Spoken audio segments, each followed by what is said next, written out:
Imagine this: you're in the ocean, being pulled by a relentless current. You're fighting, you're struggling, you're exhausting every ounce of your energy just to stay afloat, just to keep moving towards that distant shore. Your arms are burning, your lungs are screaming, and your entire world has shrunk to this single, desperate struggle against the pull of the water. Now I want you to stop. I want you to stop fighting. I want you to go limp. I want you to let the current take you. And in that moment of surrender, a profound and shocking thing happens. The moment you stop struggling, the moment you stop fighting the pull, you discover that your feet can touch the bottom. You were never in the deep water. You were always in the shallows, but your own panic, your own frantic struggle created the illusion of depth, the illusion of powerlessness. This ice is the exact moment we're talking about today. That split second when you, the relentless chaser, the faithful giver, the one who has poured their entire soul into a relationship that feels like a one-way street, the moment you decide to stop, you drop the rope in the tug of war. You cease the pursuit, you reclaim your energy, your focus, your life, and you turn around and you walk into your own destiny. And you leave behind the person who thought they held all the power, the avoidant. And what happens in that vacuum? What happens in that deafening silence you leave behind? What happens when the music stops and the dancer realizes no one is watching? The entire game changes, and what unfolds next is nothing short of a psychological earthquake. Get ready, because today we are diving deep into the 6 powerful shifts that occur when an avoidant realizes you are no longer chasing. For the avoidant individual, the relationship dynamic you've been living in isn't just a pattern, it's an ecosystem. It's a carefully constructed world where they get to feel a sense of connection without the terrifying vulnerability of true intimacy. And you, the chaser, are the central pillar holding that entire ecosystem up. You are the steady, predictable force of attention and affirmation. They orbit, and you are the sun. They pull away, and you are the gravity that assures them you'll still be there when they decide to drift back. This isn't necessarily a malicious calculation. For many, it's a deep-seated, subconscious survival mechanism rooted in a primal fear of engulfment or abandonment. Their entire modus operandi is built on a simple, unshakable assumption: you will always be there chasing. So what happens when that assumption is proven catastrophically wrong? The floor drops out. It begins not as a thought, but as a sensation, a quiet creeping unease that something is different. The text message they expected after their 3-day silence doesn't arrive. The invitation to reconcile after a conflict isn't extended. The digital breadcrumbs of your attention, the likes, the views, the casual check-ins have vanished. And this isn't the quiet they're used to, the quiet they create and control through their withdrawal. This is an active silence. A silence you have created. This new silence is deafening, and it echoes with a terrifying message: I am gone. And that message trips a wire deep in their psyche. The abandonment wound, often buried under layers of self-sufficiency and independence, is ripped wide open. This is where the panic sets in. It's a raw, biological fear. It's the fear of the child who believes the parent has left the room forever. Their entire sense of security, which was paradoxically built on your pursuit, is now in freefall. This panic is not love. Let me be crystal clear about this. This is not a sudden, profound realization of your worth. This is a system shock. It's the panic of a puppet master who looks down and sees that the strings have been cut. The puppet is no longer responding. The game is no longer being played by their rules. They are suddenly, and for the first time, alone on the stage with no script. Their sense of control, which was the entire point of the push-pull dynamic, has evaporated, and in its place is a vacuum of uncertainty, and for the avoidant, uncertainty is synonymous with danger. Their mind begins to race, cycling through questions they never had to ask before. What if they're really done? What if I pushed them too far this time? What if they've found someone else who appreciates them? Notice the focus. It's still on them, on their loss, on their fear. But this self-centered panic is the catalyst. It is the first necessary tremor that signals the beginning of the end of the old dynamic. It forces them to look at the chessboard and realize that for the first time, you are not making a move in reaction to theirs. You have left the board entirely, and the value of the piece they thought was just another pawn. You, suddenly, terrifyingly, becomes incalculable. This initial phase is chaotic and often manifests in uncharacteristic behavior. You might see a flurry of communication after weeks of silence, texts that range from casual, "Hey, how are you?" probes to more emotionally charged messages questioning your change in behavior. They might become overly attentive on social media, liking old posts or sharing content they think you'll see. This is the extinction burst, the final, frantic effort to get the old rewards, your attention from the old lever of their intermittent presence. They are trying to reboot the system, to restore the familiar ecosystem where they hold the power to connect and disconnect at will.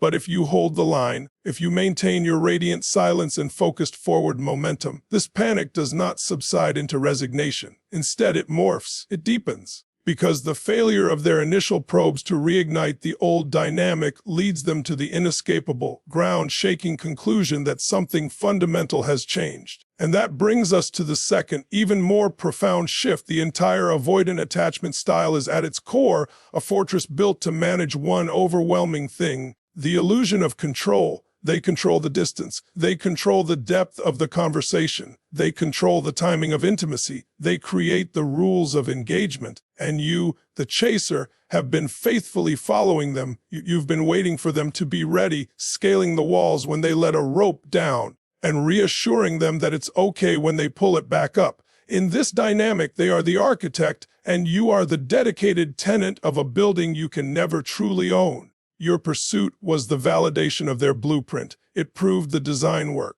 But what happens to the architect when the tenant not only moves out but buys a plot of land and starts building a magnificent palace of their own? The illusion of their control doesn't just crack, it explodes into a million pieces.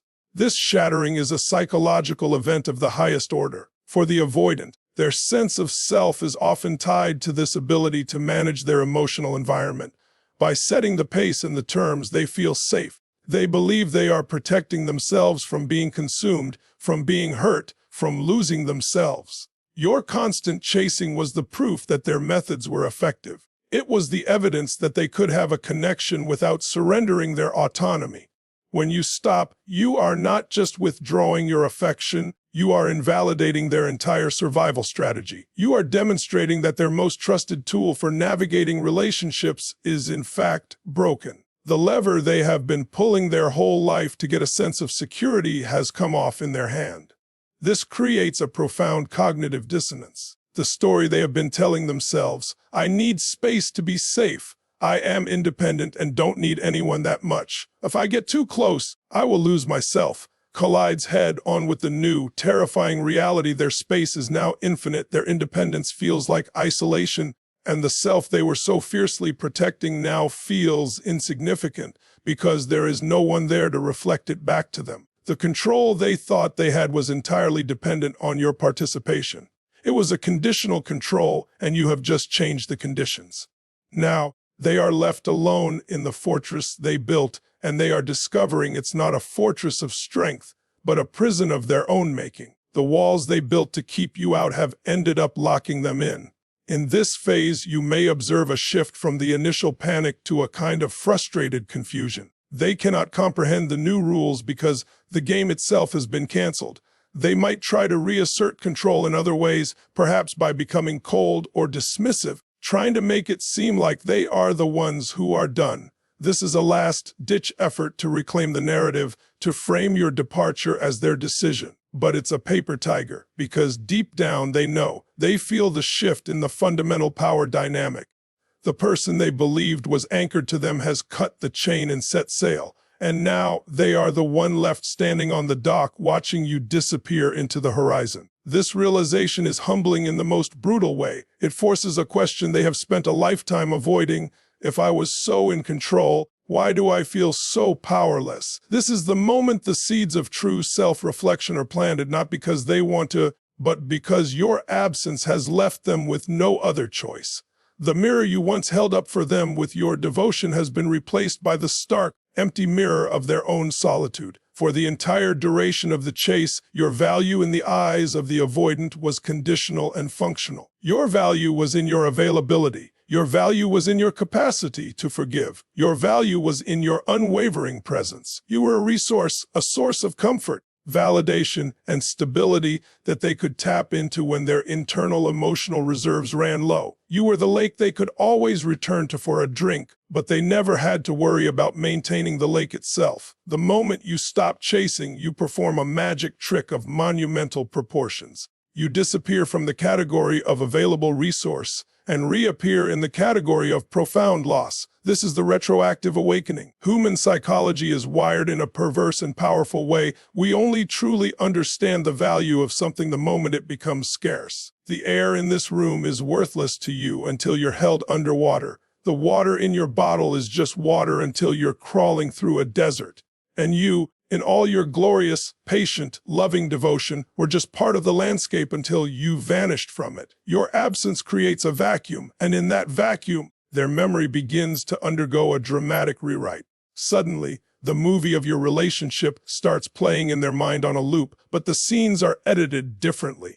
They don't remember the times they pushed you away. They remember the times you came back. They don't remember their own coldness. They remember your warmth. They don't remember taking you for granted. They remember all the little things you did that they now realize no one else ever did. You undergo a transformation in their psyche from a person to a symbol. You become the symbol of a love they had but failed to hold. You become the one that got away. This is a crucial, painful, and necessary part of their journey. It's painful for them because it comes with a heavy freight train of regret and self-reproach. It's necessary because it's the first time they are possibly seeing you for who you truly are rather than for the function you served. Your value is no longer tied to what you can do for them, provide reassurance, but to who you are without them, a whole, complete, and self-possessed individual. This is where you might see the most poignant and confusing attempts at contact. They might send a message reminiscing about a beautiful memory you shared. They might confess, perhaps for the first time, how much they miss you. They might even offer a genuine sounding apology. It is vital in this phase to understand the difference between missing you and missing the way you made them feel. Often, it is still the latter. They miss the stability you provided. They miss the ego boost of your chase. They miss the comfort of knowing someone was in their corner unconditionally. This awakening is still, in many ways, about them. But it is a step. It is the universe's way of forcing evaluation. For the first time, they are being made to pay the true price of their avoidance. And the price is the haunting, persistent ghost of your presence in their life. You are no longer a person they can access. You are a memory they have to live with. And a memory of a love that was squandered is one of the heaviest burdens a human being can carry. This retroactive recognition of your worth is the fertilizer for their eventual growth, but it is not, in itself, a reason for you to turn back. Before your departure, the avoidance emotional world was perfectly managed. They had a neat, compartmentalized box labeled relationship where they could place you when it was convenient. They could dip into the box for a hit of connection and then close the lid when it became too intense, secure in the knowledge that the box would still be there waiting when they returned. Your chasing was the lid on that box. It kept everything contained, predictable, and safe for them. When you stop chasing, you don't just take yourself out of the box, you incinerate the entire box. You leave a void where that predictable, manageable source of connection once resided. This void is unbearable for one simple reason, and nature abhors a vacuum. Their psyche will immediately try to fill this emptiness with anything it can find. They might throw themselves into work with a frantic, desperate energy. They might seek out new, superficial connections that feel less threatening. They might dive into old hobbies or new obsessions, but nothing fits. Nothing fills the space you occupied because the space wasn't just about you. It was about the certainty you provided. The new people they meet don't chase them with the same devoted fervor. Their friends don't offer the same unconditional positive regard. The silence in their own mind, which was once filled with the comforting background noise of your persistent presence, is now deafening. This is the moment they are forced to sit with themselves, truly and utterly alone, perhaps for the first time in the entire relationship. And in that solitude, they come face to face with the very demons their avoidance was designed to escape: loneliness, inadequacy, and the terrifying question of their own lovability. When you were chasing, you were a shield against these feelings. Your pursuit was a constant, living refutation of their deepest fears. It was as if you were saying, you are worth chasing. You are worth fighting for. You are lovable, even when you are hard to love. Now, with you gone, that external validation is gone. The shield has been shattered, and the arrows of their own self-doubt hit their target with brutal accuracy. The weight of this void is the great teacher. It is the pressure that either breaks them or forges them into something new. They can no longer outrun their own inner world by pulling away from you, because you are no longer there to pull away from. The dynamic is dead. The only relationship left is the one they have with themselves. This is an excruciating but absolutely critical stage. This is where the avoidant individual, for the first time, may be compelled to look inward and ask, what is it inside of me that pushed away someone who loved me so deeply? What is this emptiness that I've been trying to have someone else fill? Your absence becomes the catalyst for a self-confrontation they have spent a lifetime avoiding. The energy they once used to create distance is now turned inward, and it is in this crucible of solitude that genuine transformation can begin. They are no longer just missing you, they are starting to miss the person they could have been with you, and by extension, the person they need to become for themselves. After the panic, the shattered illusion, the retroactive awakening, and the crushing weight of the void, a predictable and almost inevitable phase begins: the return. This is not the same as the initial panic-driven probes. This is a more calculated, more conscious attempt to re-establish contact. The avoidant individual has been through an emotional ringer, and a conclusion has begun to form in their mind. I have made a catastrophic mistake. Fueled by this new perception of you as a loss, they feel a compelling urge to correct the error. They need to know if the door is still open, even just a crack. This return can manifest in many ways. It could be a direct, heartfelt apology. It could be a grand romantic gesture. It could be a simple, persistent effort to re-enter your life as a friend. But understand the underlying mechanics. This is a test. They are testing the new boundary you have erected. They are testing the waters to see if your transformation is real or just a new, more sophisticated form of the old chase. They are looking for a sign that the old ecosystem can be restored, hopefully on slightly better terms for them. They are hoping to find that the tenant is willing to move back into the fortress, perhaps with a promise of a new window or a fresh coat of paint. This is the most dangerous crossroads for you, the former chaser. This is where your resolve, your self-worth, and your newfound power are put through the ultimate trial. Because the part of you that loved them, the part that remembers the good times, will scream for you to let them back in. It will feel like validation. It will feel like victory. And in a way it is. It's a testament to the power of your withdrawal. But you must ask yourself the most important question. What are they returning to? Are they returning to you, the sovereign, whole, powerful individual you have become? Or are they returning to the feeling of safety and control that your presence once provided? The quality of their return tells you everything. Is it full of claims about their own pain and what they've lost? Or is it full of a genuine understanding of your pain, with a concrete plan for how they have changed and will continue to change? Most often, the return is still fundamentally about them. It is an attempt to alleviate their own suffering, the suffering of loss, of regret, of a wounded ego. They are not yet returning as a whole, healed partner ready for a mature reciprocal love. They are returning as a refugee from the void, seeking shelter in the very harbor they once abandoned. Your response in this moment defines everything. To engage with them from your old energy, to fall back into the pattern of reassurance, is to teach them that your transformation was temporary. But to hold your boundary with compassionate firmness, to wish them well on their journey while steadfastly continuing on your own, is to teach the final, most powerful lesson, that you are no longer a participant in their old game. You are the creator of a new one, and the entry fee is a level of self-awareness and accountability they may not yet possess. While all this psychological turmoil is unfolding within the avoidant, a parallel and far more important transformation is happening within you. This is the birth of your unshakable foundation. This is where you stop being a reactor and become a creator. The energy you once poured outward, the begging, the analyzing, the waiting, the hoping, The chasing has been redirected. You have taken that colossal power and you have turned it inward. You have started building a life so compelling, so vibrant, and so complete that the comings and goings of another person, any person, become a sidebar to the main event, which is your own existence. This is not about moving on to get them back. That is just another form of chasing, a more subtle and deceptive one. This is about moving on for you. This is about reclaiming your soul. You begin to invest in yourself. You hit the gym and you feel your physical strength return, a metaphor for your inner fortitude. You dive into your career or a passion project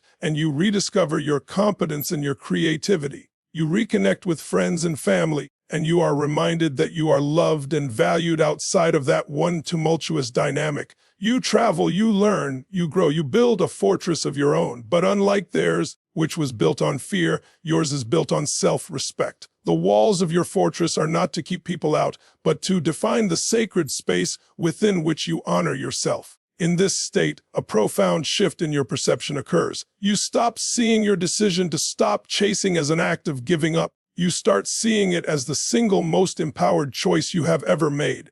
It was the choice to value your own sanity over the potential of a relationship. It was the choice to bet on yourself. The avoidant individual, in their confusion and panic, becomes a distant echo. The power you thought they held is revealed as the illusion it always was. True power was never in their ability to withdraw. True power was always in your ability to choose what you would tolerate. And you finally chose you. This foundation is unshakable because it is built on the bedrock of self-love, not the shifting sands of external validation. You are no longer addicted to the intermittent reinforcement of their attention. You are nourished by the consistent, reliable source of your own self-care and ambition. Whether they return or not becomes almost irrelevant. If they do return transformed and ready to meet you as an equal, you can assess that from a place of wholeness, not desperation. If they do not, you are already living a life so rich that their absence is felt not as a gaping wound, but as the space that allowed for this magnificent new growth. You have not just survived their withdrawal, you have been liberated by it. The chase is over. The life of the sovereign, the king or queen of your own domain has begun, and that is a power that no one can ever take from you again.